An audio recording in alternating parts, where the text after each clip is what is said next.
Jonathan Majors was recently spotted outside through TMZ and was asked about the whole Doctor Doom situation. As you guys may or may not know, it's been revealed as of San Diego Comic-Con last week that Robert Downey Jr. is going to be playing Victor Von Doom, Doctor Doom. And for those that don't know, prior to Robert Downey Jr. getting his role as Iron Man, he was facing jail time for drugs and stuff like that, and quickly was able to redeem himself and was hired by Disney. At the time, right, it was Disney Marvel, and that was the first movie to set off the whole MCU. And Jonathan Majors was pretty much saying, like, he got a fair shot, you know. I haven't received that same, grace. Yeah, and he feels, and I think some people feel the same way too. Like, if you can do for one, why can't you do for another? In a sense, And I don't know what Disney has in mind, but it does feel like because the Kang character that Jonathan Majors was playing is no longer being played by the actor because they had fired him based on the case allegations. Yeah. The actor Robert Downey Jr. steps in to save the day because they couldn't pivot from the Kang character, which we both thought they could have and just get another character because there's a bunch of different variants. But Disney put themselves in a corner. Chris, in your mind, what do you think Disney does or they don't do, because it seems like they're moving forward, Robert Downey Jr.? How does this work out in Jonathan Majors' favor, or it doesn't at all? Or do we see him in a new role soon? So for one, I feel bad for the interviewer because he didn't stop walking. My man walked like an extra mile while she was asking him questions. Yeah. So that walk back to the car had to be rough, right? But he seemed like he was okay to talk, though, when you think about it. Like, he didn't seem bothered or anything like that. Like, very well spoken. I think he's hurt, right? He's hurt. He said it too. He goes, I'm heartbroken. He said it. Because you could tell, as far as him, he's a talented actor, that guy. Amazing, yeah. Everything he's been in, he takes it serious and he loves the characters and he does a great job. Like, even though the Ant-Man movie wasn't that good, I think him playing the character was incredible. He was great. Yeah, he was the best part. Movie. Yeah, he was the best part. In the Loki series. Yeah, at the end of season 1 and season 2, great. He did great as that character, right? Yeah.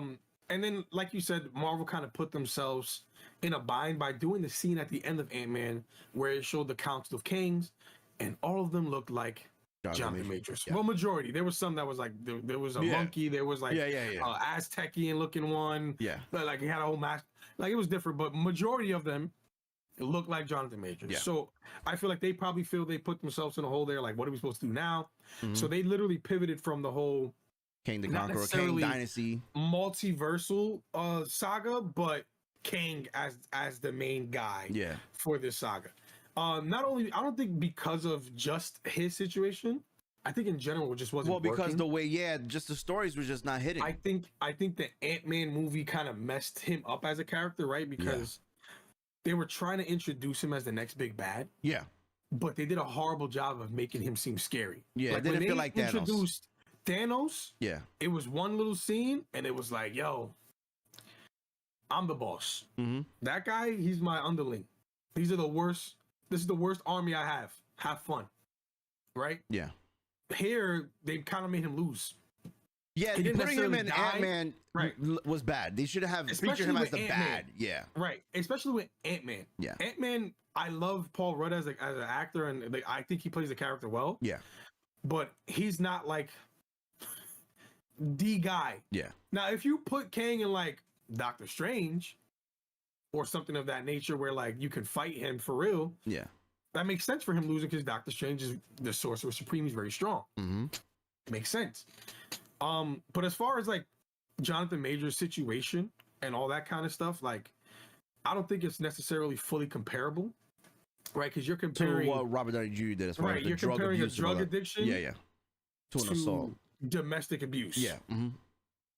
right? So I think in the public view and in the legal view, those are two separate things, right? You can always come back from a drug addiction. Mm-hmm. You can always, but like, look at Chris Brown. You feel me? Yeah. Him and Rihanna had the thing. He beat her up. he still hasn't fully recovered. Granted, people still love Chris Brown. Don't get it twisted. Yeah, they're paying $10,000 to take a picture of him. They love Chris Brown. But in the public view, the overall view, brands, all this kind of stuff, guess what? He's not there. Yeah. He got kicked out of the Michael Jackson tribute. Yeah. He got kicked out of a lot. Why? Because of that. It has nothing to do with anything else. Yeah. He hasn't done any domestic abuse stuff in a minute. Guess what? You still did it back in the day. It's hard to recover from that. So, like, granted, I don't think Jonathan Majors' situation from the video that we saw. Yeah, it's not like Chris Brown. I'm not comparing he it, didn't but beat the shit out. He didn't beat her. He didn't beat her up. Yeah.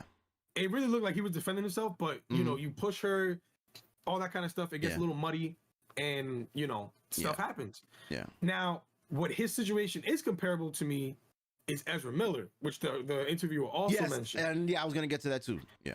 Now that one makes less sense, right? Yeah. I would be more upset at that. Yeah. And a lot of people were not going to the movie because of it. Right. Yeah. I mean, the movie was terrible. The movie was terrible. Yeah. So you didn't miss anything. The Flash was a terrible. I don't care what nobody says. Yeah, but the things that he was doing, leading up to that, and all this kind of stuff, the kidnapping, the assaulting people, like all of it, and some of it is on video and everything. Like it's all proven in court, all that, whatever. Yeah. So for him to be able to still, you know what I'm saying? Great. I don't think he's playing the character anymore. But at the time that the movie was coming out, they could have easily been like, yo, just wrap it up. Don't even put the movie out. Especially because the DC universe at that point in time was already canning a bunch of other projects. Yeah. Right? And I think they really almost filmed the entire movie already when this already was coming out. Because this is around COVID time too. So a lot of delays. And they canned Batgirl movie. Yeah. They canned the Batgirl movie. What other movie? I don't really it was like two movies or something like that. The Batgirl was the biggest one. I don't remember the other one, but I will say in that whole mess of things, it was in the same situation where they were finished. Yeah, they were finished. Like Batgirl was finished. Yeah, Flash was finished and whatever, but they canceled those movies and said we're gonna go with Flash. And they said they spent like almost $500 million to film this movie, so they didn't want to take a big loss like that. They said that canceling Batgirl wasn't as big of a loss than it was for the Flash. For Flash. So they're like, Warner Bros. Like, we're going to push this out anyway, which was kind of weird. What a waste of a movie. Yeah, and money, because they didn't get that back. You know, so I do think, though, eventually, Jonathan Majors, because there's video evidence of what actually happened, you know, I think eventually somebody's going to give him a chance. Yeah, I think so, too. I think he's also in the middle of filming something from what I heard. I don't know what though. Right. Like somebody's going to give him a chance. And if he smokes it, he probably will, because he's a really great actor, man. I remember when I saw Creed 3 and I told Chris, I'm like, this guy, he is probably the next best thing coming up. He's a great actor, man. Everything he touches really is amazing, bro. Really you great actor. You gotta watch Lovecraft Country. Yeah. He's the lead in there. It's a good. I'm still mad they canceled that show. But yeah, as far as it goes with him, like what can he do? He's pretty much at a standstill. Yeah. When it comes to that kind of stuff, because it's like it's not up to you at this point, right? Yeah. It's the public's opinion of what happened. The brands aren't gonna want to. Yeah, the brands aren't gonna want to risk it. You know what I'm saying? Yeah. And that's that.